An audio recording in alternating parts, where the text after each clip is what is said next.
everybody. Welcome to Away Games, a Chicago Cubs podcast. I'm Kevin McCaffrey, and look who's here. It's Adam Mamawala. Here I am in your computer screen. Yeah, you're right there. I've seen you there before. What's up, man? How are you?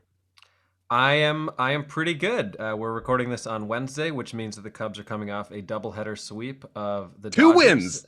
Two wins. Two wins. One that was a shortened one that became a long normal one. It became a long normie. That's right. It went 9, right? Yeah, long normal one has weird connotations that I don't even want to get into. We got a long normal one here today, and don't let anyone tell you any different. That was fun. That was a hell of a lot of fun. I like when I have fun watching the Cubs. Is that too much to ask for? It's not too much to ask for. In recent years, it's happened a whole lot, but yesterday it felt a little fresher. Also, I'll throw this out. Follow us at Away Games Pod on Twitter and Instagram.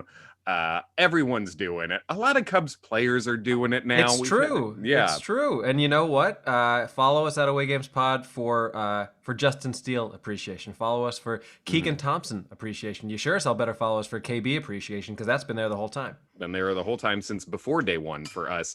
And our friend Justin Steele, who had, probably his biggest moment certainly as a Cub yet. If you guys want to he had his Justin Grimm moment. He had his Grimm moment. Yes, exactly. And he made Pitching Ninja this morning. He was very excited about it, so that's very good. If you want to get to know Justin Steele more, we have 2 interviews with him. We've hung out with Justin a decent amount. You can find those in our archives too.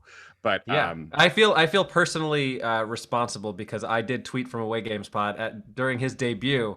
I put up a video of just a nasty slider that completely froze Jackie Bradley Jr. and I tagged Pitching Ninja and I said, at Pitching Ninja, your move. And I want to believe that he saw it and was like, not yet. I'm going to make him earn it. I'm going to make him wait 2 weeks. And then once he's proved himself, we're going to throw up a little gift for him. Oh, it's great. So follow us like everyone cool is doing at Away Games Pod on Twitter and Instagram. But yeah, it was like obviously getting a winning streak in a single day of baseball rarely happens. Yep. And the amount of fun that was great, and it felt fresh, It did, and within those games there were things that are just objectively fun.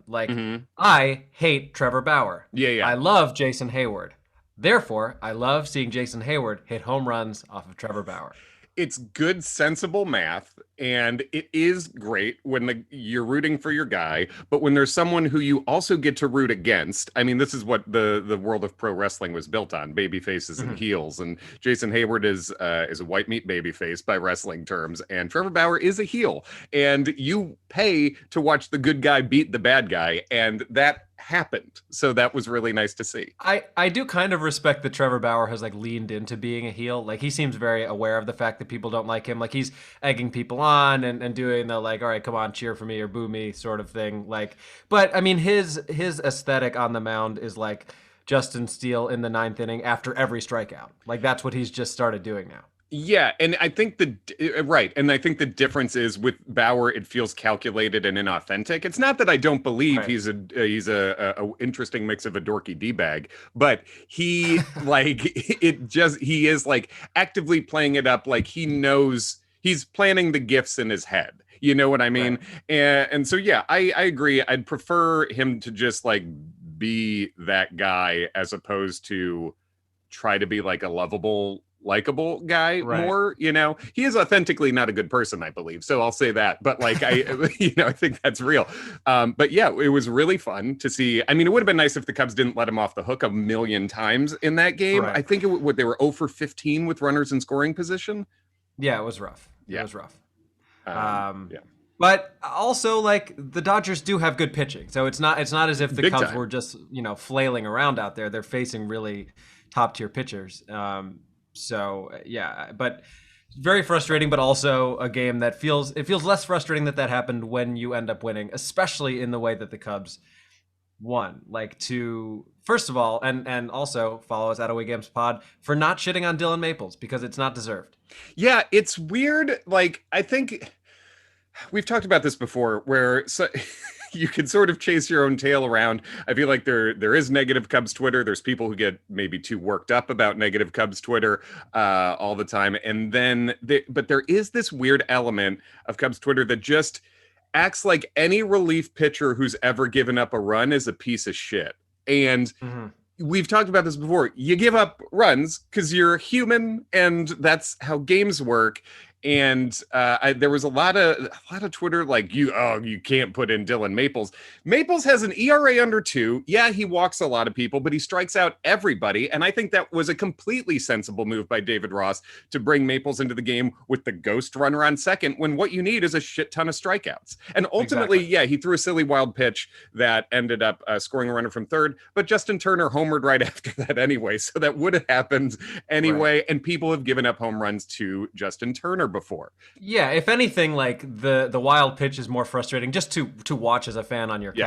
couch than a home run. Like home runs happen, but it feels when you give a run to a team on a wild pitch or an error, it feels like you are shooting yourself in the foot to some degree. So I do understand the frustration there with Absolutely. anybody if they throw a wild pitch. But yeah, again, it's not really based on anything. Like and to your point, like I think that we do a good job, I like to think, of being like clearly fans of the Cubs, but Mm-hmm. not unreasonable one way or the other. Like, yes, it's not as sexy to have a Twitter handle called like Director of Reasonable Discourse, but I feel like that is kind of what we do. Like we love this team, but we see them for what they are, and Oh that's man. okay. I can't wait till we get the reasonable discourse blend tea that we get to start selling, spilling even perhaps. Yeah, I think that's totally true. Where we're doing this, and I think Adam and I come from a world where it's like we're stand-up comics. That's our main job. We are unapologetically Cubs fans, so that is how we do this podcast. But yeah, like part of being a fan is also talking about what goes wrong and the moves you disagree with, but I think you can do that without like hating individual people besides Trevor Bauer. Like I Right. think that when I see a bunch of tweets like I'm done with the from otherwise reasonable people being like I'm done with the Dylan Maples experiment. The experiment has an ERA under 2 going into yesterday. It's a pretty good experiment this year. The guy has Yeah. crazy stuff and he has made tangible changes. He had a kind of bad game that didn't even cost the Cubs the win. Agreed. And also for the record, I feel that the Dylan Maples Experiment would be an excellent alt rock band name. Oh, totally. Kind of I like the mean, Alan Parsons Project sort of thing. yeah, I'm trying to, is it like, it's somewhere between Alan Parsons Project and the string cheese incident. It's long jam outs, but a little synthy, I think. I always either stay at the Zachary Hotel or the Neutral Milk Hotel. I'm always torn between the two. Uh-huh, absolutely. Yes. I mean the Neutral Milk Hotel has the famous album with 1945 in there, I believe, which is Ooh, a very important year in Cubs history too. ties So it we're all starting together. starting to make connections. But yeah, So we had you're the prospect guy. Talk about your boy Keegan. How you feeling about Keegan? Keegan Thompson is a guy, and right after this, we have guest Bryan Smith on the show. We're going to talk about the Cubs minor league. We're doing a season preview of the Cubs minor leagues. Bleacher Nation writer Bryan Smith will join us, and he will talk a little bit about Keegan as well. But Keegan Thompson was a high round draft pick out of Auburn, who most of us thought was kind of a pitchability guy, like 92, 93, a good curveball. And what we've seen is he's one of the guys who's taken a real leap in stuff. He's touching 97 now, and he goes in there on a spot start, goes 3.2 innings against the defending world champs, holds them scoreless. I mean, it's exciting because that was the first start of his career, and it's great to see a guy who just made his major league debut a couple days ago. But we're seeing a guy who has real ass stuff and who took a huge leap in the past year and could be a piece in this rotation going forward. A guy who's touching 97 with a really nice looking cutter at 91, 92 that he was throwing a whole lot, and he flashed a good curveball. So I think that's really exciting, and maybe not the first name we would have thought as far as the next wave of Cubs starters. Right, and one of the things that's been a knock on the Cubs, somewhat deliberately in terms of how they've drafted, is that like we just have not seen a lot of homegrown pitchers have much of an impact in recent years, and it's Yeah. really exciting to see guys like him and Steele come up and other like homegrown talent, because that's something that we just have not seen in a long time, and even like as fans and as people who like, you're particularly rooting for the guys that like we interviewed because we got to hang out with them for a little bit, and like Yeah. how many times did we say to Steele those 2 times that we interviewed him, like, it's going to be so awesome to see you at Wrigley? And then we're seeing him at Wrigley in front of actual fans, striking out Barnes in a huge spot against the defending world champions and pumping his fists off the mount. Like, be like in one of those moments where you're like, this is going to be a GIF in 5 seconds, and it is. Yeah, we tweeted it. A lot of people were just like, "Get me that GIF," for Yeah, sure. this year's Jeremy Jeffress in terms Yes, of like and post mound celebration. yes, and it's so cool to see a guy. It's cool to see someone who cares that much. And I mean, Mm-hmm. there's guys who play it cooler, who play it like, who are more even keeled on the mound, and that's fine too. Obviously, we love our Hendrixes, and and Maples is a pretty even keeled guy on the mound too, and that's great. But it is really fun to get to see these new guys coming up and get to feel their baseball personalities. Mm-hmm. And watching people get to know and root for a guy like Justin Steele here, seeing, he's got a fastball that really plays up, and the pitching ninja sequence was all breaking balls from Steele. And on that nasty strikeout that had Steele, yelling his way off the mound. I mean, that thing was a strike anyway, and it's unhittable. This is really exciting stuff to see from him too. Yeah, and I mean, you mentioned Hendricks, and that's maybe the biggest takeaway from yesterday is how much he looked like his old self after really struggling early on this year. I mean, I do historically like Hendricks Kershaw matchups at Wrigley Field. I will say that. And this one ended in a double play too. I'm less of a big fan of two runners scoring on a wild pitch, but in this case, I liked it. Yes, that has gone against us in the past as well. Ross remembers, I'm sure. It's weird in a day with a doubleheader that Hendricks going 7 innings, 1 run, a mini complete game. The longest a starter has gone this year for the Cubs too. Like, that is such a big deal. And just so it almost like you almost, it's a sigh of relief too, after how bad Hendricks was looking in those 2 starts against Atlanta. So yeah, I think that's great. I mean, the doubleheader had more things to talk about than we've had to talk about in like a single week of this season. Before too, David Bodie, another guy who I think, as people have maybe been a little bit down on. He's hit the ball hard, but into some bad luck. And eventually you just have to start landing the ball in some grass or in the bleachers for things to matter. But the defense he played in that game was incredible. Well, and that's so huge for behind a guy who is making his major league debut, starting.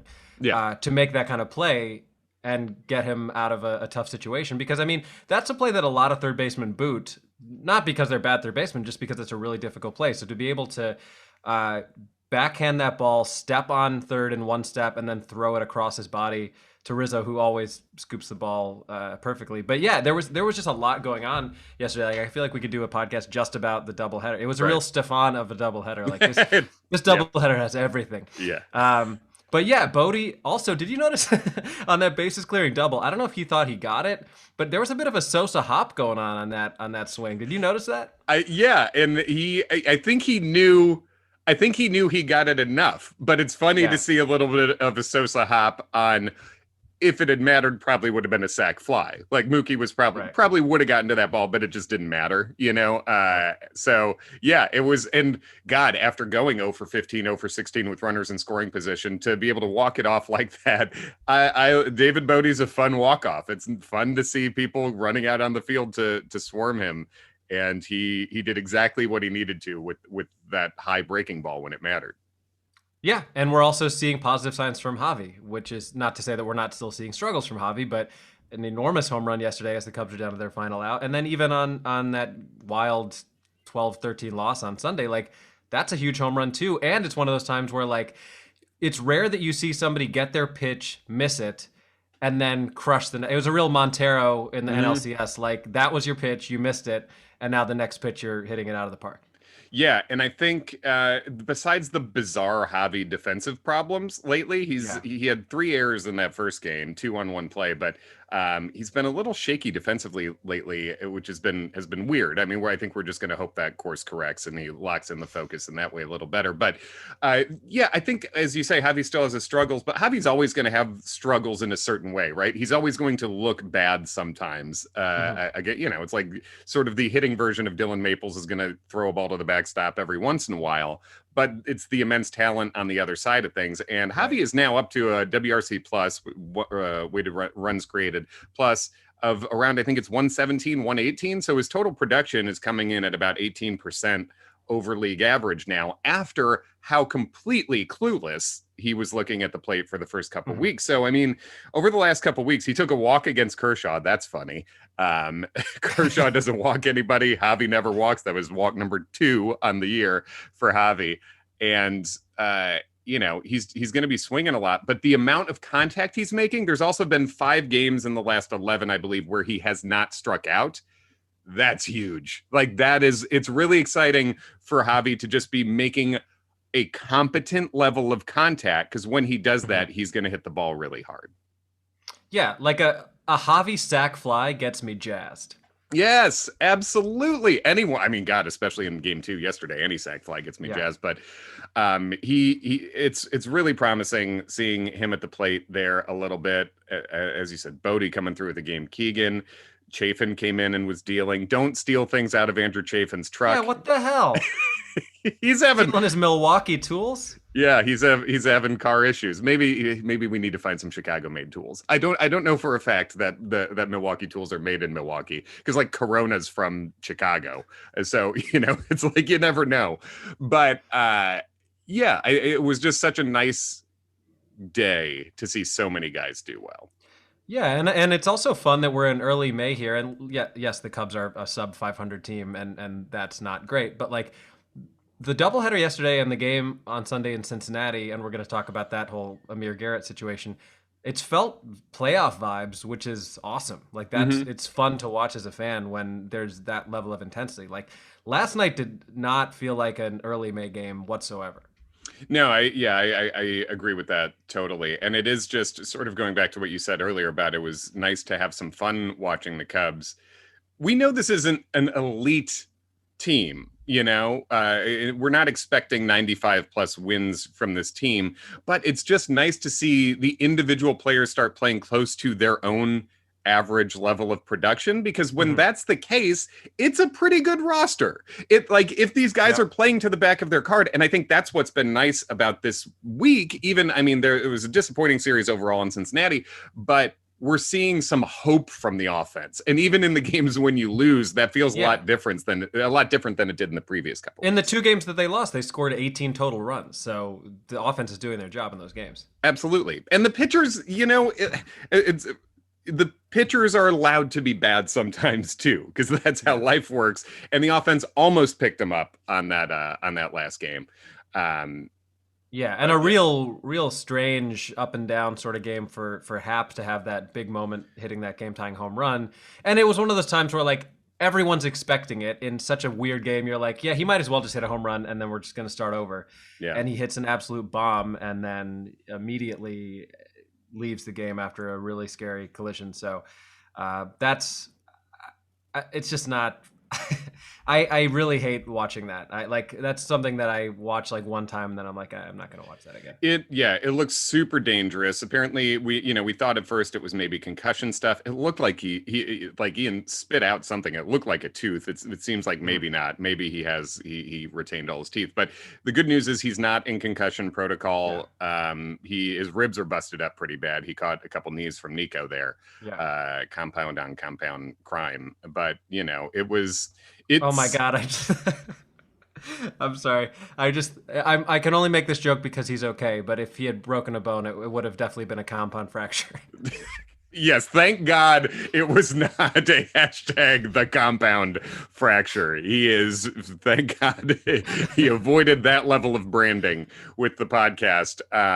But yeah, it was so like the number one thing is you want the guy to be okay as a human being. But after that, the frustrating thing is, God dang it, Ian has had such a rough start since basically homered on opening day as he does. And then it's been real rough since then. He's taken his walks, but otherwise the numbers have just not been there. And then he hits a double to lead off that game. He hits the homer. He's been making a little more contact. And for this to happen, it's sort of like when he bounced the ball off his eye when he was on the cusp of MVP contention last year. It just sucks to see a guy who's been grinding start to turn the corner and then have something like that happen. Hopefully he wasn't one of the dozen Cubs who just went on the injured list. What the hell? Arrieta, Horner. And Horner wasn't related to that collision, was he? They said Or is forearm it? strain. I mean, his forearm. I don't know if Yeah. it's because so much was happening on that And collision. he's been unbelievable. So that's, I mean, It's been that's a great. huge loss for this team. Yeah, and Dan Winkler too went on the injured list. So it's just been it's been a mess in that way. But the spare the remaining parts had that great doubleheader. So Yeah. before we throw to our interview with Bryan Smith talking about the minor league season preview, because the minor leagues are back for the first time in 2 years, Mhm. back as of last night, and Brian's going to tell us all about that. It's a very good talk and some good hope in there. Let's talk about the kerfluffle in Cincinnati, the Amir Garrett versus Rizzo, then versus Baez. What was your feelings about this whole situation? My feelings were those of disappointment because I kind of like Amir Garrett I or do have too. liked him in the past. Mm-hmm. It just felt unnecessary. And I think there's this weird thing where people equate Baez's like enthusiasm for like I'm not sure how to even say this, but like people were like, oh yeah, Baez is one to object to that sort of thing, like he disrespects everybody, but he doesn't like chirp guys, and It's it's a different thing. It is a different thing, and I think a lot of the people commenting on that are not people who actually know who Javi Baez is. I was really disappointed in a tweet along those lines from the guys at the Cespedes Family Barbecue, the baseball barbecue podcast. Good dudes, good baseball fans too. They're informed guys, but they tweeted about that, and it's just like that is not what Javi Baez does, and I don't think it's fair to throw Javi into that, like, oh, he's always shit talking people. Honestly, Wilson Contreras directly shit talks people and will Right. gesture towards people more. Do I love it? Yes, I do. But like Wilson does that a lot more than Javi does. Javi is not an antagonistic guy with anybody. He has fun and he's animated, but that's different from Amir Garrett staring down and pounding his chest at Anthony Rizzo, who struck out, which, by the way, Garrett's not striking out anybody. His ERA is at 10, which I don't even care that Right. much about that aspect of it. But like, it But just, also like to be that cocky when you're not playing well, it is a little bit of the Ozuna stopping to take a selfie as he hits 180. Like, yes. and I guess True. Javi is guilty of that sort of thing. Like, even when he struggles, he'll still do what he does on his Oh home yeah, I run mean, phone. yeah, and he hasn't been struggling over the last week plus, but he's certainly pimped the shit out of that game tying homer. But it wasn't. Again, it's not like it's not staring down a guy and flipping a bat and gesturing. Right. When Amir Garrett is staring down Rizzo, shouting at Mhm. him while he pounds his chest, as Rizzo like smiled because I think he was like, "What is even happening?" And Right. obviously, Garrett and Baez have had issues before too. So Baez hopped over the railing, and we've got that great photo of him just holding up the finger to Amir Garrett now, which is great, going stone cold Steve Austin on him. Just a real like Eminem at the end of 8 Mile sort of move. Yeah, yeah. And it's like I just thought it was. I do also generally like Amir Garrett, but I thought it was corny. I just don't know what he's doing there. It just seemed weird and just like personally aggressive, which I'm not like crying about it, but like, yeah, that's a douchebag move. I think like it is. It was just bizarre to me. Well, let me ask you this: how much would you, if you were Amir Garrett, how much would you celebrate being taken out because your manager doesn't trust you against Jake Arrieta? I mean, probably less than he did, as he was literally like yelling, I think this is my house. He's like pointing to the dirt while he Yeah. was taken out so they could go righty on righty against Jake Arrieta, who does have a silver slugger, but is a pitching baseball player. Yeah, Uh, you can't really yell "This is my house" as you're getting evicted from your house. this is Amir. We've made it very clear. The rules say this is not currently your house. You're leaving. Yeah, it was just goofy. I think Amir's like, I think he's a cool guy. I enjoy watching him pitch, but I thought it was a goofy series for a struggling Amir Garrett for sure. Yeah, I mean, but beyond that, I guess to wrap up, like, what is your level of concern with someone like a Trevor Williams? You just look at that as like he had a rough outing, and it's Cincinnati, and the ball's flying out. There's a little bit of that, and Cincinnati certainly is a ballpark where everything is flying out a lot. It's a big time hitters park. I think Trevor Williams, we've seen him look really good, and he's been like good, I would say, 4 times, and he's been unplayable twice. So that ratio is about what you're going to get with a fifth starter. I mean, Right. the problem is the Cubs have built the rotation out of guys who are like fifth starters, but Right. once you get beyond Kyle Hendricks, who's been a 1, he's just been an ace for years. That is what the numbers say. He has the 6th best ERA in baseball among starters since 2016. That's an ace. But beyond that, you have Jake Arrieta, who you're hoping is maybe a middle, maybe you're hoping is like a 3. Alzolay, we have big hopes for, but he's new here, And then beyond that, you've got Alec Mills, you've got Trevor Williams, you've got, the guys they signed behind that, Cole Stewart. It's just Davies, it's just a lot of guys who are back end starters. And when you have a rotation that are a lot of back end starters, you're going to get back end production. And I think that's what we're seeing from Trevor. And I think that's fine. I think he's still got room to get better, but it's neither a disappointment nor like a huge win at this point. Yeah, I think that's a good assessment, and let it be known that we are still happy to have his dad on this podcast. His dad or him. Yeah, or they're both great. I'm fans of both these dudes. Yeah. Agreed. Now, before we jump over to the interview with Bryan, we've talked about good pitching, we've talked about bad pitching, but there's one thing that we haven't mentioned that happened since last week: the pitching of Anthony Rizzo. Oof, this is a good call. Yeah, that's the only thing. Frederick didn't stand a chance. No, Frederick had a tough go against the curveball of Anthony Rizzo. He went left on left. It's the only thing I want to talk about from that Atlanta series. Yeah, Rizzo, I would have loved to see Freeman take a righty at bat there. Yeah, do the Javi Baez, because we know Javi bats lefty against position players now. That would have been interesting to see, although it would have negated the lefty on lefty advantage by Rizzo. And there was like some people who were like, "Oh, you're losing, don't ever be happy," online, which I also think I didn't see actually that many people getting mad about. I think it was Mooney wrote a little piece referencing it, and I think we're in danger of. It's a thing that's easy to happen on Twitter where you amplify like several people and act like that's a significant percentage of the world when it's really not. I think this was super enjoyable. It was so fun. Rizzo had a good time. Freddie Freeman was laughing as he struck out. This was just an exciting, it was a really fun, unique baseball moment.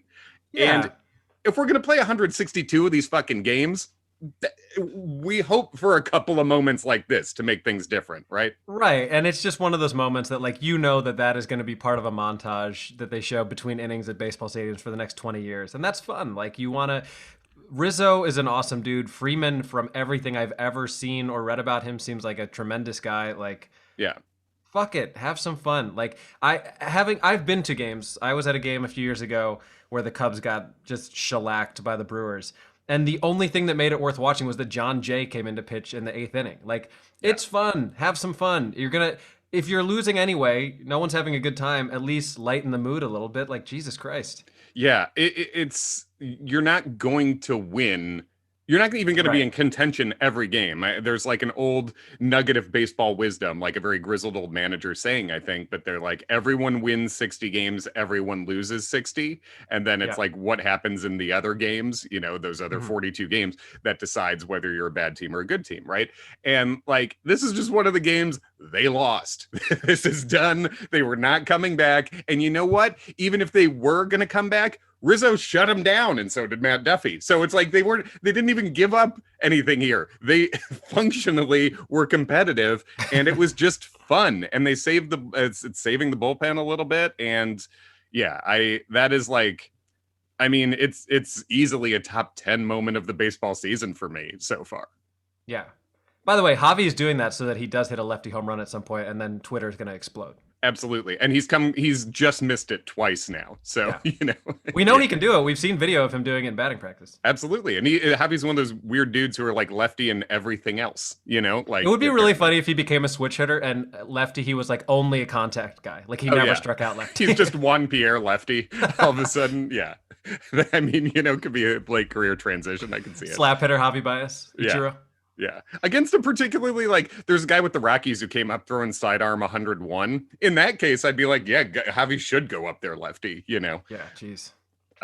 Yeah, but exciting. I mean, an exciting week so far, you know. It was actually an enjoyable, I mean, yesterday was a lot of it, but an enjoyable Cubs baseball week, I think. Agreed. And before we flip to Bryan, is there anything that we want to tease, or should we let that be known later? I think the tease is oh yeah, well we have over, you know, watch the space, subscribe if you haven't, and rate and review would be lovely. We've got some interviews with several baseball players coming up. We have we recorded an interview with Duncan Robinson, who's a really cool, thoughtful guy who had a great career in the Cubs system and just retired to go to law school at the age of 27. That'll be coming out in a couple of weeks, I think. And we have this ties in with Bryan. Bryan Smith, our guest today. He's going to tell us all about the minor league system, which the minor leagues just started yesterday. And we will have an interview dropping on Sunday with DJ Hers, who is starting for Myrtle Beach on Sunday, a left-handed pitching prospect who's also in MLB Pipeline's Cubs Top 30. So we're getting more player interviews that are going to be dropping over the next couple of weeks. Absolutely. This is your public service announcement. It is not Hertz like the car company. Mm-hmm. It is Hers like his and hers. It is Hers like the Pennsylvania-based potato chip company. Keep that in mind, DJ Hers. That is good clarification, and also a better last name for future Players Weekend jersey. A lot of fun you can have with that. So yeah, let's talk minor league baseball with Bryan Smith at Cub Prospects from Bleacher Nation. What's up, man? Hey, good to be on again. Thanks, of course. I'm digging your baseball Zoom background setup. I feel like this is, I don't know if I've seen this before. What am I looking at behind you? Got a Willie Mays signed jersey back there that I when my dad downsized, I just kind of took it and it was never questioned. So sure. You can help reduce the size of specific inventories that he has that are appropriate to your interests. There was also an Alex Rodriguez Texas Rangers jersey, and that didn't come with. No, I think that's A-Rod. A Texas Rangers A-Rod is like, it hits some really particular metric of excellence and no one gives a shit. Like a really amazing run that like I have no emotional memories of A-Rod as a Ranger or any of that, but cool, still a good one to have. Yeah, man, how are you? I mean, you must be pretty psyched about minor league baseball coming back after doing your job without any minor league baseball for the past year. I know, it's very strange that like I'm gonna be watching games tonight and have something to write up other than like a guy was in a facility and told me that he threw 97.1 and I just, write that up believing him being honest. So, right. Seeing the actual results and maybe even having some video evidence for people will be very nice change of pace. It'll be interesting to also compare what people have told you versus actually seeing proof of things too, because I mean I don't think Adam and I have spoken to as many guys in the system as you have probably, but it seems like they're verbally on a bit of a hot gun. I feel like I remember when we talked to Randy Rosario, he was talking about how he was sitting 99, and Randy could bring it a little bit, but I didn't see much of him at 99. I don't really remember. Right. But yeah. Yeah, I mean, I know Adam's a tennis player as well, and I'm a tennis player, and there was always a huge difference between my abilities indoors and outdoors, and I have to imagine there's a little bit of that for the pitchers too. So we'll see when they get in, the 54-degree South Bend temperature today, if it's still the same thing they saw in their Arizona facilities. Right, and I want it's an interesting comp that I feel like is more relevant now than it's probably ever been, because I mean, it's not like guys have obviously always thrown and trained indoors year round and stuff, but like now that stuff is more public and like the numbers are public, and we see so many things on Instagram with guys like with the Rapsodo and throwing indoors now. It's like it's almost like a slightly different sport for them, Totally, yeah. I mean, I remember seeing a Rapsodo number over the winter, and it had this really low release height, and that's becoming a popular thing in real saber circles. And so I wrote about it, and then I got a message from some front office guy who's like, release heights for indoor Rapsodos are totally bullshit. Don't worry about trusting those. Is it just because they don't pick them up right the same way or something, or? I just think the mound, yeah, I think the way it's picked up and then the mound height of a typical indoor facility is just a little different. So, and that's one where, 4 or 5 inches off is sort of a huge difference in terms of whether you're an outlier or not. So, I guess I learned not to quote those, but as we're talking about, I don't have to quote those Rapsodos anymore. Yeah, I mean, I guess as we're going into this, who from all the last year of scouting those kinds of things, who in the Cub system has stood out to you in terms of like interesting numbers in both velocity and like spin rate and all those things?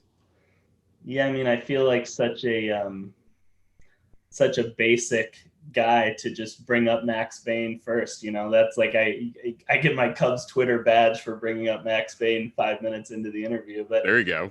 He's definitely the one, that I think, I know Max personally, and then the fans of his are very interested to see how everything that he's done to train over these last 18 months translates on the field.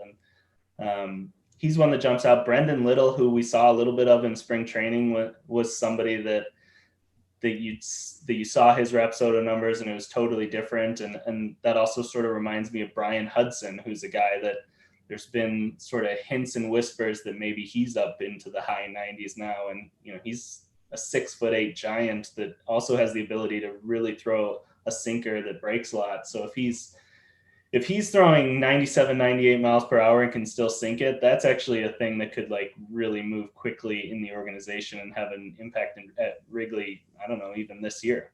Yeah, I mean, and he was a guy who was a high school draftee, a 2-sport guy, right, coming out, and I remember being excited about the profile of the guy. Like you say, there's just not. It's fun to just have huge lefties, which I guess the Cubs have some of those. The Cubs are just having a massive bullpen now. All of a sudden, just physical wise, you got Hudson 6'8", McGill obviously is a big old boy. Fred Wick, yeah. But Bryan Hudson, I mean, he was one of those guys that they drafted, I think, in large part because of his body and hoping the velocity would come. And then it was, 3-4 years into being a Cub, and everybody was, I think the feeling was, this organization struggles with pitching development, and we don't ever see the velocity jumps that other organizations do. And it's kind of nice that worm's starting to turn a little bit. And I think there's going to be a lot of examples out of the gate here that they've found a way to add, 3 to 7 miles an hour to a lot of fastballs. Yeah, and I mean, you mentioned Bain briefly, and he is a guy who's sort of like a Cubs for real prospect heads and kind of a social media like darling at this point. He just seems like a fun guy. But for people who don't know him, do you want to give us just a quick rundown on his profile? Yeah, so 2 years ago, Max Bain was a college pitcher at a small college in Michigan. I want to say it's called Northwoods University. And it's the name of a college that would be like in a CW teen drama. That would be the made up name of the Michigan college. It's a direction. It's a physical property that you see there. It just sounds made up. Yeah, the field's just built into the forest. Yes. And so Max, from what he told me, he was 6'6", over 300 pounds, pitching that year at about 86 to 88 miles an hour. And when he finished college, I don't think that he played briefly in a couple summer leagues and a fall league called, I want to say it's called the United Shore Baseball League. But I don't think there was a ton of feeling that it was going to go anywhere. And then he was offered a spot to be a teacher at a facility in Detroit for high school kids, just as a pitching coach. And there he sort of developed a love for sort of the driveline mentality of how to train and how to add velocity and pitch tunneling and all that. And in the last 18 months, he has lost 70 pounds. He has added 11 miles an hour to his fastball. Jesus. And when the Cubs signed him, it just seemed like one of those fun stories. The Cubs get a guy that Pitching Ninja retweeted, and that was it. And And then this spring training, you're just starting to hear more and more, hey, this might actually be one of the more talented arms the Cubs have. And it would be one of the most unique stories, I think, player development wise, that we've had. Yeah, I mean that's very it's almost like a young person version of the rookie of that like Yeah. Disney story, going from teacher to that. It does make me miss, I mean, I know we wouldn't have seen him in the majors if he had kept his old profile, but the idea of just a 300 pounder bringing 85-mile-an-hour stuff is just such is a fun combination Yeah. on its own too. I mean, in terms of guys that are popping out of nowhere, it feels like this is with the year off from minor league baseball and also just with the draft only being 5 rounds last year, it seems like we could pretty shortly have just a bunch of dudes coming out of nowhere on the list, right? Yeah, the idea of somebody being undrafted and making it to the majors was such a crazy thing 15 years ago. I mean, what was Mike Piazza drafted in like the 84th round or something like that? Yeah, it was 60 plus, I know for sure. And then and even that was supposedly that was just in the round where you're drafting your kids' friends as favors and stuff. Yeah. Yeah, now I mean, with a 5 round draft last year, I mean, somebody like Ben Leeper, who was one of the Cubs' big undrafted free agent signings, is going to open the season in Double-A. Oh wow. He's like 96 to 98 miles per hour with a really good slider, and the Cubs have mentioned they don't write off the possibility that he could pitch for the big league team this year. So it's I think the way that different people developed and just those sort of non-linear paths are going to be felt more this year than we have ever felt them before. Who just over the last couple of weeks, like looking into guys, who has anyone really come out of nowhere for you to like get onto your radar as we're hearing about these velocities, these undrafted guys and new signings? Has anyone popped for you very recently? Yeah, so a funny story. So I went down to Arizona after big league spring training, just on a family trip, and I popped over to the Cubs spring training facility, and I was just watching guys from afar, and I saw a really big right-handed pitcher, and I didn't know who it was, and then I asked one of the photographers there to zoom in to tell me, and it was Yuri Ramos, who was a right-handed pitcher for the South Bend Cubs in Low A 2 years ago, and sort of had a live arm and some athleticism to him, but nothing really jumped out. And he looked completely different. I mean, he looked like he's just lived in a weight room for 2 years and done nothing else. And so I wrote that as a post at Bleacher Nation, but it was in my drafts for like 4 days. And on the 4th day of it being in my drafts, Phil at the Cub Reporter wrote in a post that Yuri Ramos had touched 99 in a backfields game. And I was kind of like, shit, why didn't I get my thing out before Phil did? Because now it's gonna look like I'm, piggybacking on that, which I guess I ended up doing. But I guess who cares who has that little bit of minutia first? Just the fact that the Cubs have a guy out of nowhere throwing 99 is pretty fun. Oh, it's super fun. And I mean, it is, yeah, it is fun that, I mean, it was so striking to you physically. And absolutely, that's a name, I mean, like, I'd classify Yuri Ramos it's one of those names where when you read all the minor league rosters, there's like, the guys who are on the top 30 list, the guys who are sort of the first few rounds of draft picks. And then there's a lot of names that look like they were just computer generated that like I've never heard anywhere. And that would have been one of those dudes.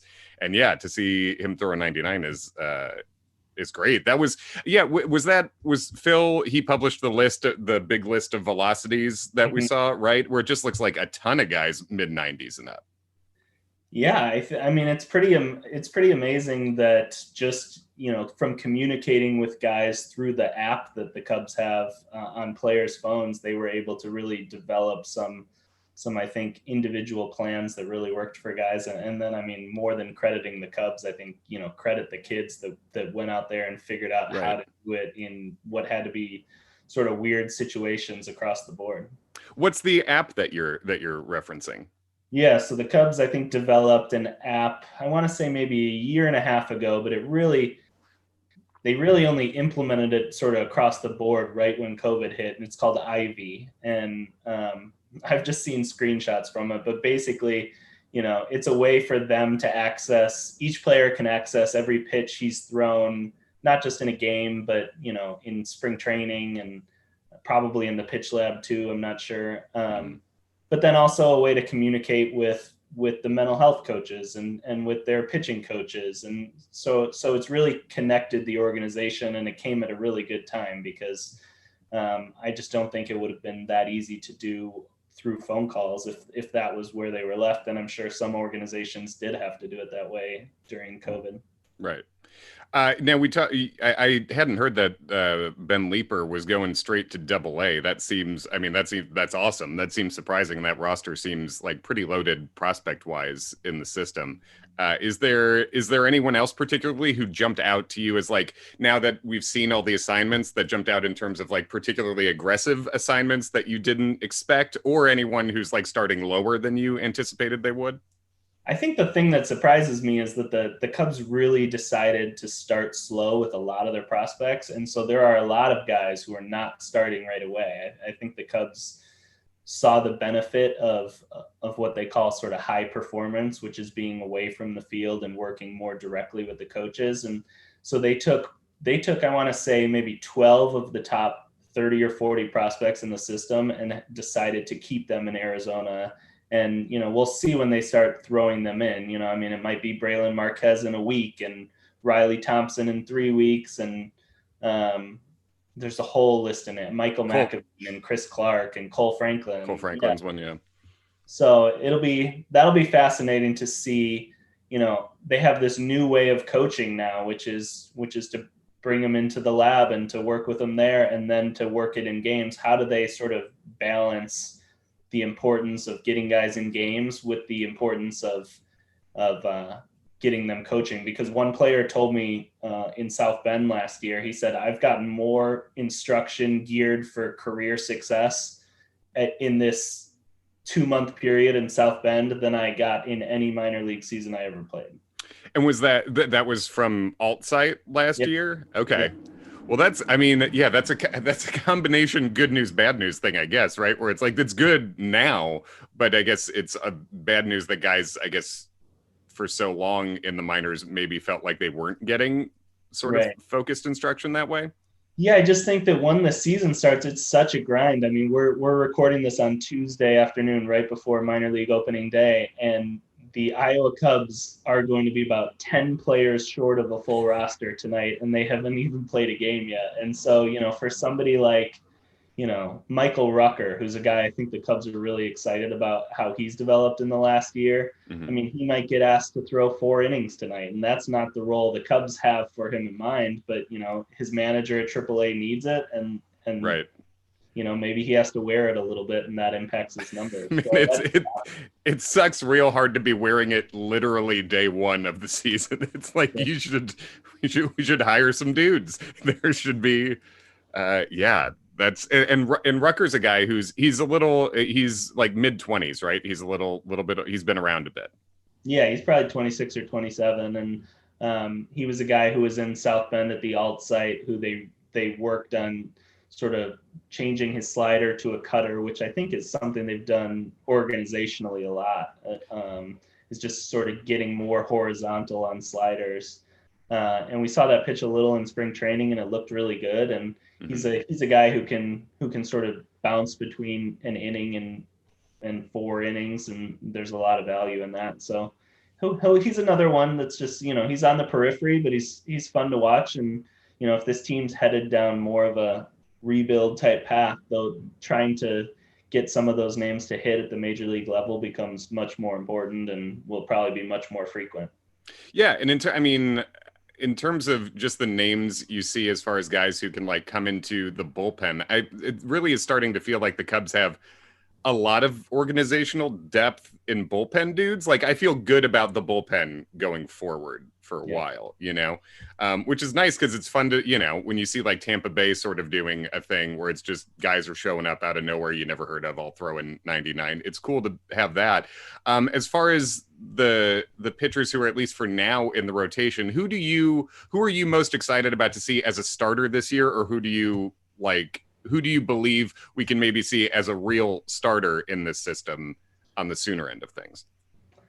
Yeah, that's That's interesting because I feel like one of the big things for this minor league season is the Cubs feel really good about their starting pitching arms, but for so many of those arms, I think what they feel good about is the floor of the relievers. So, Right. somebody like Ryan Jensen, if Ryan Jensen doesn't quite hit as a rotation member, he's still got phenomenal traits to work out of the bullpen. And, you can say that about Braylon Marquez too. So I think Cole Franklin probably would be the guy who you feel the most that's a starter profile. That's sort of, carve what he looks like on the mound as a true sort of starter. That's what it's looked like for 60 years in Right. baseball. And Big the dude, fastball, long, yeah. Yeah, the fastball's a little bigger, the curveball's gotten a little better, and so he's got the mix now. And so I'm very excited to see him get out there, and if he can get from high A to double A this year, and then put himself in the mix to be in triple A out of the gate next year and in the majors by June, that would be a home run. And what are you hearing about Braylon right now? I feel like it's ever since he's a guy I think of in terms of, wasn't thought of a ton as of a couple years ago, and then took a huge velocity jump. Yep. And is there, but it seems like, I mean, it's only been a couple years, so this could just be my perception too. It seems like he starts slower than expected, just in terms of being rolled out like every year. And it seems like, I mean, we heard good things about him at the alt site last year, I guess. But I'm just curious what you've heard in terms of where he's at, like physically, developmentally, all that. Yeah, I mean, I think you hit the nail on the head. If you go back to each of the last 3 years, I mean, 3 years ago was sort of his breakout season, and that was a season where he didn't show up. He wasn't the talk of camp very much. I think you'd heard that he was in like the low 90s, and then by the time short season ball came around in June and he was pitching at Eugene, he was already up to like 95 to 97. And then the next year in South Bend, he had his struggles in April and May, and then in June and July had one of the best runs a Cubs pitching prospect has had. And last year that there was a little bit of the same thing. And I think the Cubs really were hoping that sort of the things that they preached about, being in the right shape and the way to just sort of go about your business would help him not get off to that slower start. But I think it's sort of still happening a little bit. I think they're finding that to get him in season shape, they're just going to have to work a little harder at. I think there's a lot of optimism about him and the changes he made last year, but I think there is still maybe a touch of disappointment that it just wasn't ready in March. Right. And then on the other side of things, it seems like Keegan Thompson has been a guy who has popped up this spring, a velocity level that I didn't know he could hit before. And I mean, as we record this right now, I think he's expected to start the second game of the doubleheader tonight. So it seems like he's on the other side of things a little bit as far as that, right? Yeah, the Cubs protected him from the Rule 5 draft in November. And I think when that first happened, my first instinct was, polished pitcher that has a good chance of being drafted. They're just being really conservative. And then I talked to a front office person who said, actually a year ago for spring training, before COVID hit, he came and he touched 97 in camp, and then continued that when he showed back up in South Bend for the summer. And to them, I think that became, I think he was actually a no-brainer addition to protect from the Rule 5, where a lot of us, writing without those details, had him more as like a fringe keeper. So That's a big win for the player development staff, because he was not the type of profile that you would have projected a 4-mile-an-hour increase on. Right. Yeah. He was pitching at a high level at Auburn, and, which you assume that has a good, sort of infrastructure for things there. But yeah, it seemed like he was much a less sexy stuff guy than maybe it turns out he is. Yeah, I mean, it's funny that the guys that were drafted that year, we see like Alex Lang in Detroit, who's similar to Keegan in body type, like not two guys who you thought had a ton of, of ability to add to their frames, and two guys that were both considered, sort of high floor, low ceiling guys. And Alex Lang's like 98 every inning he pitches in Detroit, and Keegan's been up to 98 himself. So yeah, it's just crazy how the the way that we've typically thought of pitchers and their upside is starting to really shift and forcing us to reconsider sort of what we know about velocity development. Well, I was going to ask about bats. One way to get into that at first. What's up with the Yu Darvish clan? Like, what's up with all those dudes? What have you heard? Anything interesting about them coming into the season?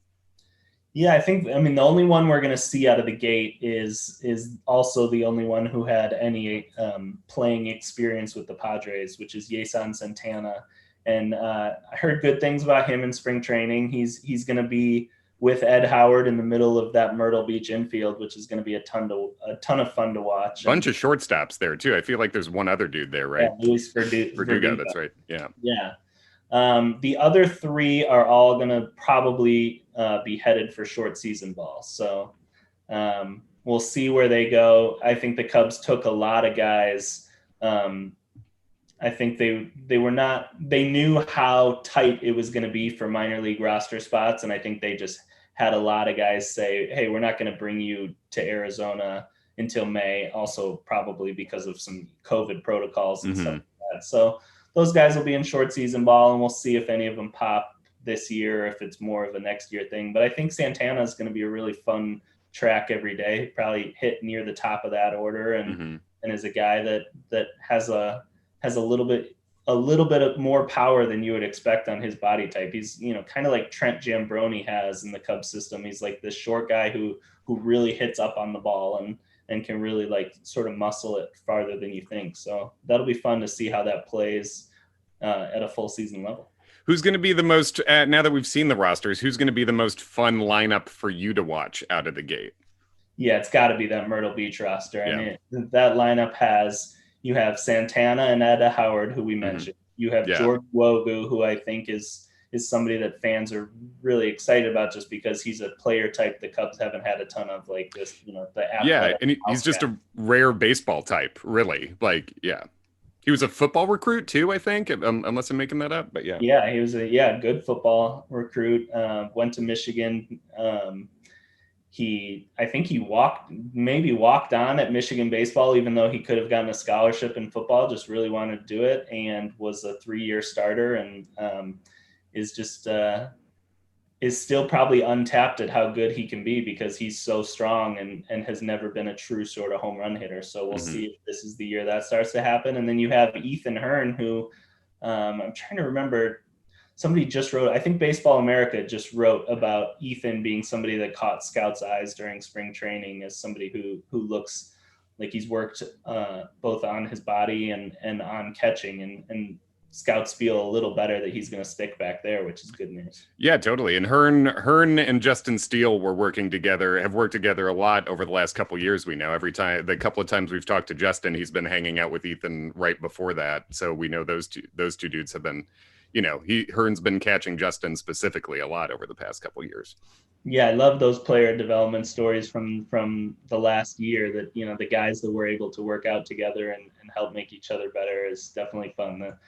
I think you see that a little bit with like the Brennan Davis, Cole Franklin, Ryan Jensen, Cole Roeder crew, and Justin and Ethan are a good example of that in Mississippi. And I feel like I saw you tweeting from the @Cub Prospects account about specifically about Roederer when you were down in Arizona, right? Did you get a chance to see him a bit? Yeah, there was a game I went to, and you could only see the games from beyond the outfield fence, which was brutal. But yeah. The one fun thing about it was Cole is like the most talkative player that I've ever watched play a minor league game. He was just like constantly sort of, reminding his outfielders of the situation. He was, yelling praise to his pitcher and the infielders that made plays. And, you could tell that he was just totally engaged in the game. And it was really fun to see just sort of that makeup and stuff. And then in the same game, it helped that he hit a home run about 400 feet. So sure. Yeah, that's fun. It's also fun to hear like about personality stuff with these guys. 'Cause you don't, a lot of them you read about, but don't really get to see much of until they're in the major leagues. And then it's just like, I didn't know Nico looked like Luke Skywalker until he showed up. And now we're recording this on May the 4th. So happy that to Nico too. But like getting to hear about their personalities a little bit is that's a cool thing. And I guess you don't really get to see that unless you are there in person, Right. much. And are you, so I assume you've gone to a decent amount of minor league games in person as well, right? Yeah. Do you have any plans set up this year to check out some of the sites? Yeah, I mean, I'm hoping to go to South Bend this Thursday, Nice. and then South Bend plays in Beloit, which is about a 2 hour drive from Chicago. So hoping to catch up with them again, and yeah, I'm gonna try to go. I'm gonna try to go to Des Moines for sure, or to see them on the road in St. Paul or Indianapolis, to see the AAA team a little bit, and then maybe catch that Tennessee team somewhere. I don't think I'll be able to get to Myrtle Beach this year, but yeah, I'll be in South Bend a lot and definitely tracking Ryan Jensen and Max Bain starts. They're both in South Bend to Yeah. start off. Nice. It's a lot of heat. That's fun. What's been your favorite minor league stadium you've gotten to go to? Ooh, that's a good question. Or favorite minor league promotion? We can also throw that out. My favorite minor league sort of experience was I saw Albert Pujols, who was not a prospect in Peoria, and he had a game-winning hit. And I remember like sort of taking note of this guy that I'd seen with a game-winning hit. And then the next year, he had jumped so far from the Midwest League to the majors and was so amazing. And that's actually one of the things that sort of made me fall in love with minor league baseball, was just that experience of like, hey, you can actually sort of see guys coming and they might not be the ones you expect all the time. Right. That's sort of my own origin story for even getting into this. Oh, that's cool. You lucked out and happened to see at the time what must have been, I don't know, an early 30s Albert Pujols, I guess. Yeah, beating up on the 18-year-old kids in Peoria. Yeah, exactly. But I mean, the skills translated; they worked.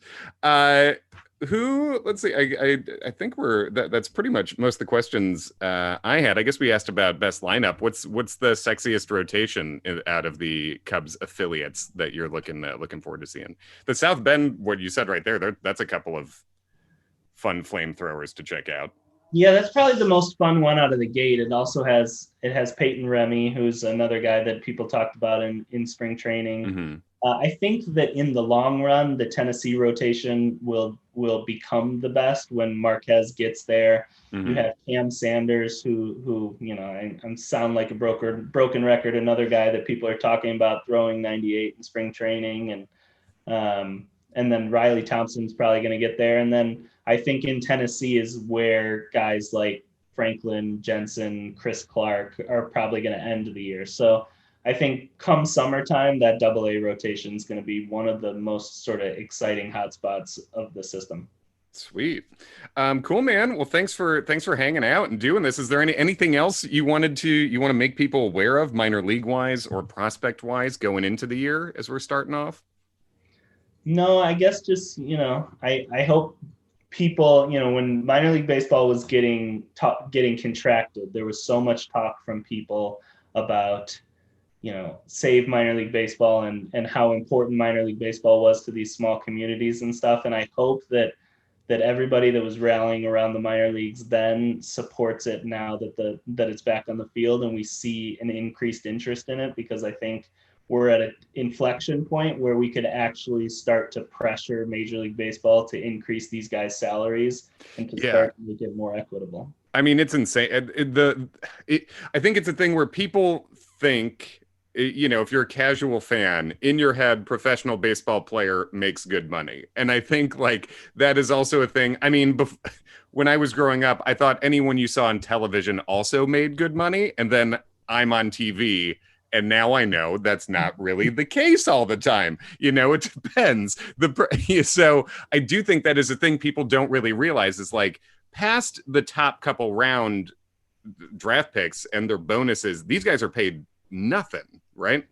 Yeah, I mean, there was a story a couple weeks ago that the Cubs, were not paying the rent for the guys who were in South Bend this spring training at, what they were calling the alt site again. And so, this stuff happens sort of under our noses where these guys are oftentimes being asked to pay their rent, to buy their own dinners, to pay the clubhouse attendants to tip them out. every so often. And, you end up, I remember a player telling me that he made more money driving Uber in the off season than he did playing. And, that becomes a real push and pull for guys. And another player just told me the other day, he said, I forgot how brutal the minor leagues were. So I think, which should be an embarrassing thing for a yeah, boss to be like, literally after a year off of baseball, that's one of the first thoughts the players have coming back. And it's not being a baby about it. I'm sure these guys can't wait to get back, but it's also not just being on the right side of things, but it seems like it hurts your performance and development too if your guys are having to buy their own meals in that way, not getting necessarily the very best nutrition at this level. Then the fact that they have to be worrying about like second jobs while you're trying to get to the major league seems not like what a winning big market organization would want to do. Exactly. And I do think that there has been some progress made. We've had a lot of organizations increase wages in the last couple of years, I think in large part because of public pressure. But, if we just translate some of that energy we had to saving minor league baseball in these Appalachian League towns from a year ago, that I went to some of those stadiums in the 2000s and they were horrible facilities. And, I could never muster the same energy for that as I do for trying to get these guys raises. And I think the teams that do it in a fair way, just like you said, it's going to help player development. And so I think the more eyes we have on minor league baseball, the more that people start to sort of care about that feeder system, the better chance these guys have to sort of get what I think they deserve. Nice. And if people want to check out milb.tv, found a code online. Baysox is a code that can get you the whole season for $30. So it's like that's a cool thing to do. I've never done it before. Have you been? I assume have you been an milb.tv subscriber? Yeah, it's actually a phenomenal thing for Cubs fans specifically, because all 4 of the full season affiliates have actually really good video streams, which was not the case a few years ago. 1 or 2 of the feeds was kind of poor, but now all 4 are really good. So you're getting all the home games for the Cubs affiliates are really good product. And then most of the AAA and more of the AA's are too. And so it should be a good product. And then you said Baysox, but I'm gonna correct you. The promo code you should use is Pelicans. Pelicans. There we go. See, our boys. There we go. Use the promo code Pelicans. See, I checked Iowa, I checked Tennessee, and they had absolutely nothing on their socials. So yeah, use Pelicans. Support the Myrtle Beach Pelicans. And yeah, get that MILB.TV. Bryan, anything to plug on your way out? Where do people find you? Yeah, I'm going to be writing more often than I have the last year and a half at Bleacher Nation. So because there's things now, because there's a season that exists. I might do a couple times a week instead of like once a month. Cool. Well, thanks for coming on, Bryan. I appreciate it.